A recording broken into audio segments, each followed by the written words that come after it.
Good evening, all. Happy 4th of July, Independence Day. And, yeah, somebody's coming to the driveway. This house that I'm sitting in right now was built in 1709. And let me see if I can get it. That's the original fireplace from 1709. I'm not going to go in there, but there is a deed made on goat skin, from what I'm told, that is signed by the King of England establishing this house to be built. And it wasn't a road at the time, but across the now street, there was a single-room schoolhouse. And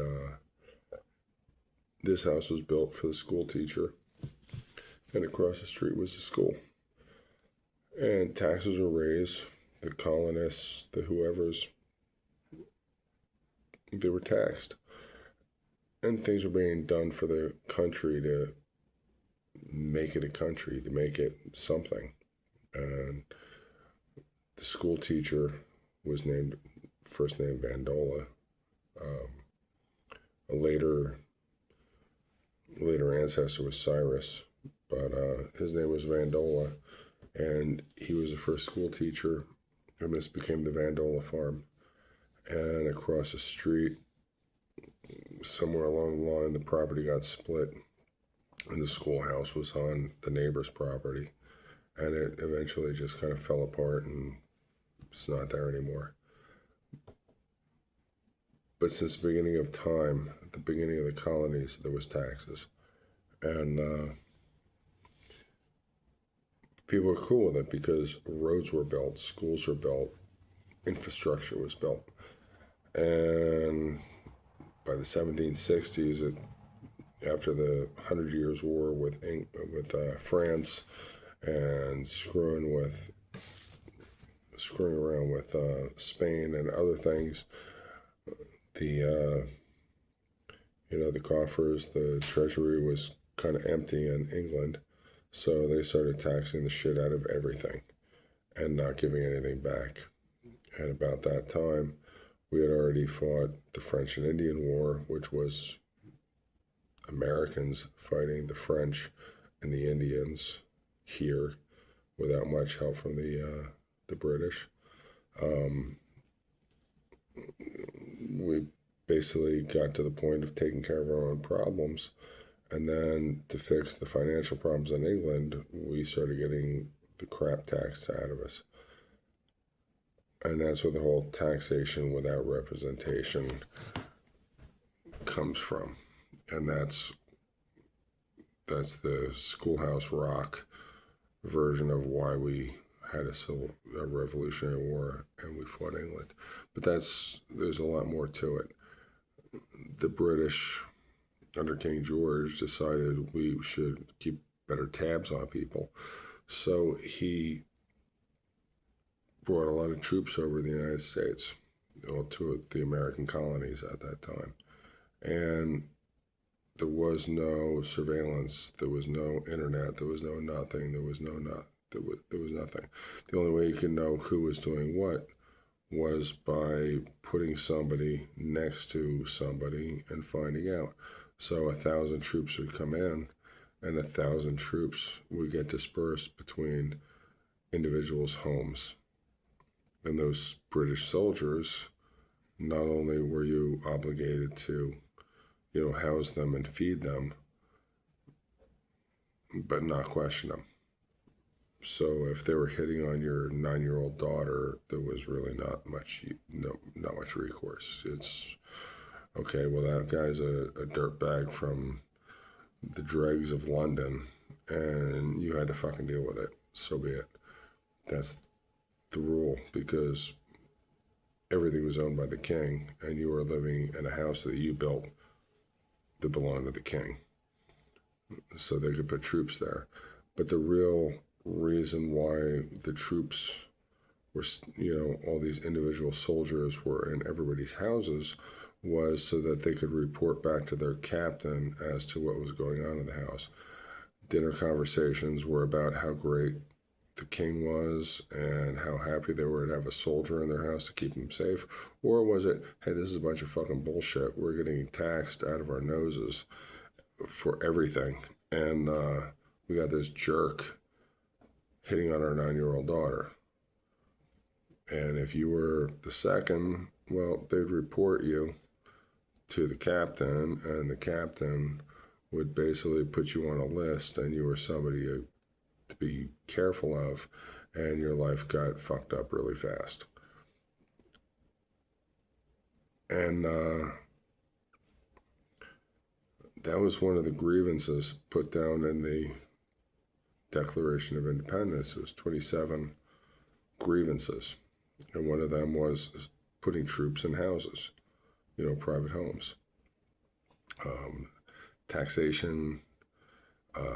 It's like everything, basically everything you would guess was in those 27 grievances. I had an argument with a very close friend of mine several years ago, and he's like, the Declaration is, obsolete and blah, blah, blah. And I'm like, no, we need to get back to the Constitution. Otherwise, we're going to have another Declaration of Independence. And he said, what do you mean? And I said, well, government surveillance. He's like, well, if you don't do anything wrong, you're not doing anything wrong. What do you got to worry about? I'm like, well, what if the person watching you takes it the wrong way? What if you crack a joke? Is that a problem? I know you can crack a joke. It's okay. Somebody that just listens to what I said, you might not take it as a joke. It might be a goddamn problem. And therefore, you got a problem. And that's how it was in 1776 when the Declaration of Independence was signed. It didn't matter what you said, who you said it to. It didn't matter that it was an inside joke. It didn't matter. It mattered that somebody drank too much, somebody showed up at work late, somebody got reprimanded by their sergeant, somebody had to come up with an excuse, and he said, hey, yeah, Walt Davis said this about the king. And suddenly, I got a problem. And that was kind of widespread. And that was one of the grievances. So now we fast forward 249 years, and you got Google, and you got Meta, and you got everything. You got Facebook. Everything is. AT&T got split up in the late 70s. In the early 70s, one of the places I lived, a big farm, it went to court because they didn't want to give AT&T an easement, literally give them an easement to put fiber optic lines through the farm. And went to court. They had to pay them to put the fiber optic lines through the farm. And by the time they were ready to, they got broken up as a monopoly because one company shouldn't have most of the transatlantic lines, most of the domestic telephone lines. One company should not be that big. But now we got Meta, and that's Facebook, and that's everything associated with Facebook, Marketplace, Messenger, everything, all the groups, all the everything, all the networking. They have Facebook, they got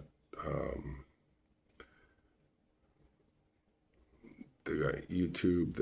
It's like Meta is everything. Google, everything you type into your phone, everything you type into your computer, if it's Google, if it's Chrome, everything is tracked. But they're not getting broken up. Why is that? Oh, because they got an agreement with the government where if the government needs something, they could just look you up and it's handed to them. So you have no privacy. Doesn't matter. You can get anything you want to try to keep your privacy. It's not private. That is the same as in 1770 whatever, with a British soldier sitting in your house that you have to feed, and you have to give him a bed, and you have to deal with this asshole who's going to report back to a sergeant. Think about that for a minute. The more things change, the more they stay the same. Everything is the same. That list of grievances, and you can look it up on Google, and I did before I made this video, 27 grievances, and every single one of them is pertinent to today. And, Donald Trump's president, he's going to change it all, and he's going to fix it. Okay, maybe. Maybe not, I don't know. But at 59 years old, I think by the time shit hits the fan, I'll be in the grave. But, yeah, something to think about. I was putting out Freedom Rings videos and, fireworks and barbecues. Actually think about what the Declaration of Independence said. Leave us alone. We are independent. We want our sovereignty. We want to be left alone. We don't want to be spied on. We don't want any of this bullshit. We don't want to be taxed for stupid shit that we have nothing to do with. I mean, England had just finished 100 years war with France for no good reason. There was no gain. And then as soon as that was over, they started the 7 Years' War with no gain. They were messing, trying to build a bigger fleet than the Spanish for pretty much no gain. And what are we paying for? The Ukraine war? Subsidizing Israel? Subsidizing a shitload of countries that don't even like us? That's what we're paying taxes for? That's kind of like taxation without representation. And then, soldiers in our houses to report back what private conversations are. And you got Google, and you got Meta, and you got everything else reporting back to the government on everything we're saying. Yeah, I think we better get back to basics. Otherwise, there's going to be a handful of people writing a new Declaration of Independence and throwing this shit right out the fucking window, and we're going to start back at square one. So anyway, that's my 4th of July message. I hope you all have a great day.